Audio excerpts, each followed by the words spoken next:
जी, अस्सलाम वालेकुम पाकिस्तान। मैं आज टॉप ट्विटर ट्रेंड जिसके अंदर एक आर्मी ऑफिसर की बेगम को पुलिस के साथ बदतमीज़ी करते हुए हज़ारा एक्सप्रेस वे एंट्रेंस पे दिखाया गया है, मैं उस पर बात करूंगा। खैर अभी तक तो ये कंफर्म नहीं है कि वो किसी आर्मी ऑफिसर की बेगम हैं या नहीं हैं। इस बात से कतई नज़र कि वो किसकी बेगम है, क्या प्रोफेशन है, कितनी बाअसर हैं, उनको इस मुल्क के कानून के मुताबिक सज़ा मिलनी चाहिए। और अगर तो वो फ़ौज से वाकई हैं तो फिर तो रेस्ट श्योर कि फ़ौज उनको नहीं छोड़ेगी। मैं डिसिप्लिन से खुद डील करता रहा हूँ आर्मी के अंदर ऐसी चीज़ों की ज़ीरो टॉलरेंस है और उनको तो हर हालत में सज़ा मिलेगी जो उनका जुर्म है। लेकिन दुख इस बात का है कि कुछ आईडीज़ जो इंडिया से फेसबुक की ऑपरेट करती हैं हमारे नामों के साथ, वो यहाँ पे एक ट्रेंड चलाती हैं और यहाँ पे कुछ लोग जिनके दिल में थोड़ा बहुत फ़ौज का ग्रीवेंस है या जिनकी नज़र और अक्ल कच्ची है, वो फ़ौज के ख़िलाफ़ जो है ना वो बैशिंग करते हैं, फ़ौज को बुरा भला कहते हैं। यार फॉर गॉड सेक, आप सबसे पहले ये सोचें कि वो खातून इस पाकिस्तान की सिटीज़न है, उसके बाद वो किसी फ़ौज का हिस्सा है। तो ये आप क्यों नहीं सोचते?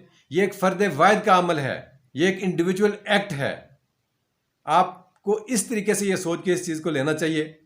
ये फ़ौज ने आपका क्या बिगाड़ा है? आप क्यों फ़ौज के मतलब बातें कर रहे हैं सोशल मीडिया के ऊपर? इसलिए कि ये इस वक्त महाज पे खड़े आपकी हिफाजत कर रहे हैं। आज रमज़ान के अंदर भी जो है ये इनकी कैजुअल्टीज़ हो रही हैं, ये कफन उठा रहे हैं, ये लाशें उठा रहे हैं अपने फौजियों की वहाँ से जो शहीद हो रहे हैं। तो फॉर गॉड सेक थोड़े से अकल के नाखन लें। और यार ये फ़ौज सही है या गलत है, खुदा का वास्ता है इसके खिलाफ मत बोलिए। ये दुनिया का, आप जाके इंडिया को देखें, वो अभिनंदन को यार हार बना के लेके जा रहे हैं एक हारे हुए आदमी को।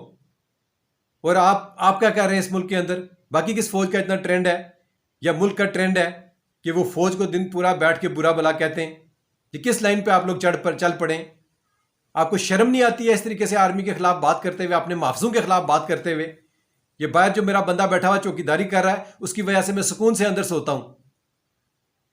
मुझे उसकी इज्जत कदर करनी चाहिए। देख लें आज इंडिया में मुसलमानों का अशर क्या हो रहा है। अगर ये फौज एक दिन हमारे बॉर्डर पे ना रहे तो आप सोचें आपके साथ क्या होगा।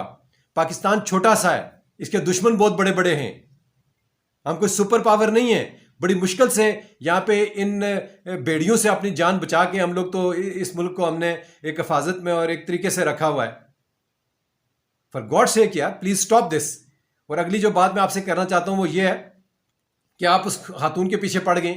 वो यार इस एंगल से क्यों नहीं आप इसको देख रहे कि वहाँ पे जो 10, 12, 15 और गाड़ियाँ खड़ी थी, वो अवाम वहाँ पे क्यों खड़ी थी, उनको जलील क्यों किया जा रहा था वहाँ पे इस रमज़ान के महीने में?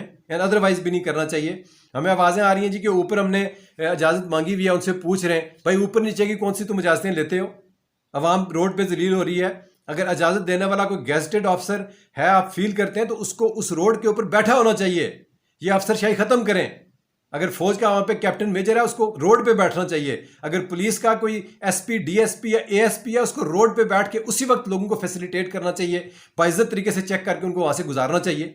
तो ये क्या तमाशा यहाँ पे लगा हुआ है कि जी वो जा रही हैं, ठीक है वो वहां से गई हैं, लेकिन आप एक चीज़ ये भी जहन में रखें कि ये हमारे यहाँ एक बंदे को थोड़ी सी आप अथॉरिटी दे देना तो फेरौन बन जाता है वो। ये अथॉरिटीज का क्लैश है आपस में। जो खड़ा है वो अभी अपने आप को बहुत बड़ा अथॉरिटेरियन समझता है, जो यहाँ से जा रहा है वो भी समझता है मेरे पास एक अथॉरिटी है। दो अथॉरिटीज का आपस में क्लैश है ये। मुझे खुद इसका तजर्बा हुआ। आज से 10 दिन पहले कश्मीर में मूव कर रहा था, एक जगह नाका लगा हुआ था, हमें उन्होंने रोका, मुझे कहा जी पीछे चले जाए। मैंने कोई इंट्रोड्यूस नहीं किया अपना आप, पीछे चला गया। मेरे आगे 10 गाड़ियाँ थी, आगे जो पीछे जो गाड़ियाँ खड़ी थी उन 4 गाड़ियाँ छोड़ के एक गाड़ी मुझे क्रॉस करती है, आगे जाती है, इशारा मिलता है, उसको निकाल देते हैं। भाई मुझे तो गुस्सा चढ़ेगा, मैं जाके पूछूंगा, अथॉरिटी भी शो करूंगा कि क्यों आपने इसको भेजा, मैं क्यों वहां पे खड़ा हूं। तो लड़ाई तो वहां पे होगी, मुझे वो बताएंगे ही नहीं कोई चीज़, फिर वीडियो बनेगी कर्नल साहब गलत हैं। तो भाई हमने इन चीज़ों को भी देखना है, एक कॉम्पोजिट पैटर्न बनाना है, सारी चीज़ों को हमने देख सुन के तो चलना है यहाँ पे। तो ये जो यहाँ पे एक अफसरशाही है इस मुल्क के अंदर, जो एक साहब का कल्चर बन चुका है यहाँ पे सारे साहब हैं, ये साहब लड़ते हैं आपस में। ये शाह साहब हैं, ये राजा साहब हैं, ये चौधरी साहब हैं, ये दौलतमंद साहब हैं, ये एमपीए साहब हैं, ये वजीर साहब हैं। तो भाई इस साहब के कल्चर को यस हमें रिजिस्ट करना चाहिए। ऐसे केसेस की हमें मजामत करनी चाहिए, हमें कोशिश करनी चाहिए कि इनको सजा मिले। बाकी भी देखें ना इस मुल्क में क्या हो रहा है, ये तो रोज़ के मैटर्स हैं जो चल रहे हैं। यहाँ पे तो एमपीए जनाब खड़े खड़े पुलिस वाले को रोड पे मार देते हैं। यहाँ पे तो मॉडल टाउन के बड़े बड़े इंसिडेंट होते हैं, हमें उनके खिलाफ भी आवाज़ उठानी है, हमें उनके खिलाफ भी खड़ा होना है कि साफ़ी कत्ल होता है जनाब सिंध के अंदर, वो लिखता है पीपल्स पार्टी के खिलाफ, बिलावल भुट्टो के खिलाफ, अगले दिन वो मिलता ही नहीं है हमें। अयान अली मॉडल गर्ल किधर गई है?